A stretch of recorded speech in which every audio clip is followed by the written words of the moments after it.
Where? Wrocław. Yes, I was there. That's my father's city. Okay, I was there 2 months ago. Very cool. Yes. Yeah. It's yes. it was in the, it hosted European Cup a couple. Yes, I was for the European Cup 4 years ago, following the Irish team. Oh, cool. Yeah. Oh, very cool. Yes, you see, it's more work. So so you were there 2 weeks ago? 2 months ago. 2 months ago. 2 months ago So for holidays. No, 2 weeks ago was your birthday, right?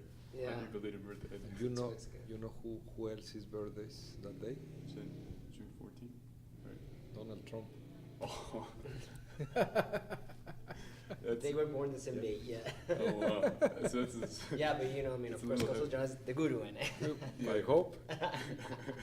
Yes, just coincidence. It must be a kind of stranger than fiction. I didn't know. Actually, Carlos Garcia de Alba has just been reassigned to Los Angeles. It's a major change for the Mexican diplomat.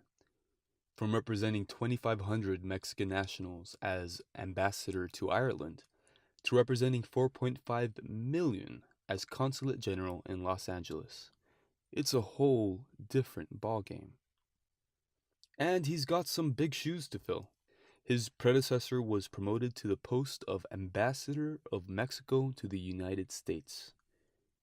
The reassignments are part of a major restructuring by their country's Department of Foreign Services.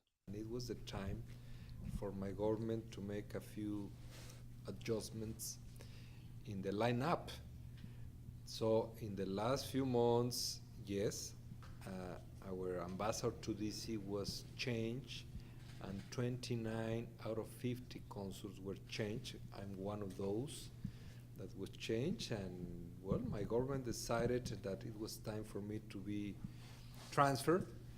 And well, I'm the lucky one that was transferred to Los Angeles, because I'm fully aware of the importance of this city for Mexico. Frankly speaking, I don't know what was the reason. What I know is who is Carlos Sada. Carlos Sada is a very experienced, high caliber diplomat. He has been able to succeed in the most challenging positions for the last 20-25 years in Canada and in the USA. So there is no person more familiar with bilateral relationship Mexico-US than Carlos Sada. So I think it was a very good decision to appoint Ambassador Sada as the new ambassador of Mexico to the US. He will be able, as usual, to deliver. To get a good feel for Consulate General Alba, to really understand who he is as a diplomat, as a Mexican in the United States, and as a person, there's one detail from his personal life that is important to know. Feel free to pass on this if this is inappropriate, if you don't want to talk about this. It's in a previous interview, you spoke about your son, Fernando. Yes, proud and happy to speak about my son. He's my only son. Fernando is a 26 years old man. He's a Down syndrome boy. He's a lot into sports. He's a fan of Roma in Italy. He lives in Rome. He's a fan of Chivas in Mexico, the best team of the world, by the way. And Fernando, for the last 5 years, every summer he was in Ireland, he got a job. He was working, helping in restaurants, cleaning tables and taking food and helping to prepare food, and he was delighted. He was delighted. He was proud, returning home in the evening saying that I worked today and I got a bit of euros to buy something, and it was a fantastic experience. But I want to stress how open the Irish people are to this kind of, let's say, challenges, because it's a challenge for people that never before worked with a mental disabled person. They were extremely open-minded, positive, and helpful. I hope to repeat this experience here in Los Angeles. I hope. Fernando is symbolic. He is symbolic because despite what we've been hearing lately, they're bringing drugs, they're bringing crime, they're rapists. If you ask an undocumented immigrant, they're likely to say that they just want an opportunity to work, to provide a good life for their family in an environment that is free from the corruption and violence that is rampant throughout Latin America. Puedo preguntar si eres indocumentado. Sí, Sí, sí, sí. sí, soy indocumentada. Bueno, yo soy mexicana, sí, del estado de Oaxaca. I Sí, met radicada Teresita at the Mexican en consulate. Guadalajara también. She was Y bueno, taking pues advantage of vamos a free tener esta tax caída. preparation services back in Y lo April. que esperamos todos Teresita que confided nos to den me una that she justicia was y es bueno an undocumented ahorita que immigrant empecemos and más que that she nada was filing taxes for the first time in order to show the federal government that she was que bueno, nos contributing to reconozcan que society, nosotros también hoping that contribuimos a one sus day she would impuestos be eligible y for eso es legal muy status in importante the para US. mí. I'm Carlos Sada, Consul General of Mexico in Los Angeles. 2 weeks after we spoke, he would become the ambassador. The community that doesn't have documents is the most vulnerable of all of them in the United States.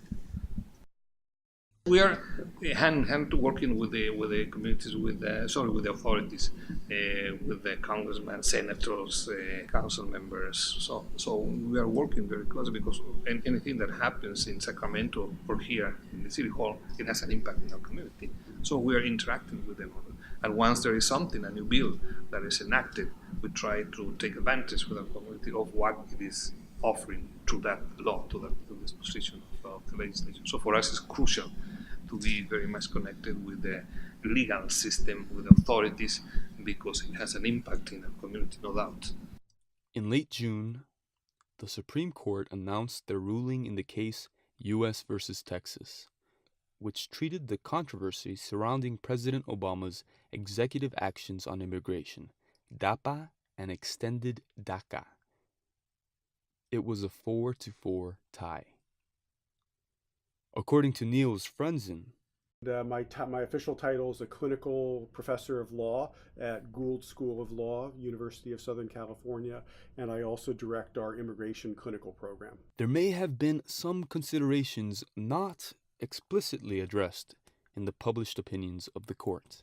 Is it possible to say that this case is about a lot of things, but this case really is about this in terms of the Supreme Court, what they're looking at?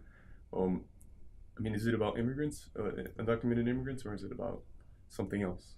I mean, it is certainly about undocumented immigrants and how the executive branch, how the Department of Homeland Security, as guided by the president, enforces the immigration laws. But it is about bigger issues as well. The relationship between the two political branches, the executive, the presidency, and Congress. And it's also, I think, very much about President Obama. Justice is blind, but unless you were living under a rock these past 7 years, how could he not have heard the claims That he is a Muslim, about the so-called birther movement, that he wasn't born in Hawaii, but in fact, was born in Kenya. a rumor promoted by someone who has, as of late, been getting quite a bit of media coverage. Donald Trump. Then there's the 2.5 million people deported since 2009.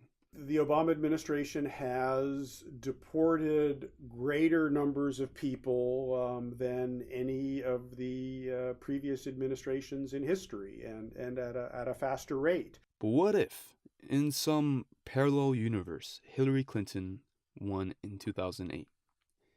What then? I'm not sure if we would have, if this case would be about the president. It might also just be, it might be focusing just on the separation of powers issue, the division of power between the executive branch and the congressional branch. So I think it is a lot more than just about immigration.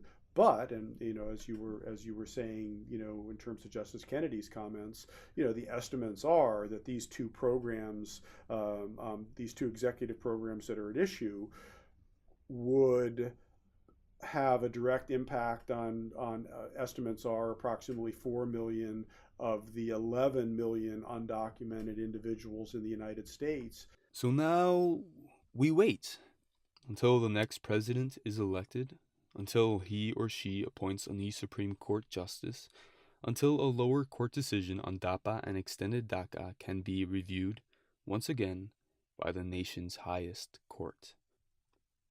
This is Stan Kowalski reporting.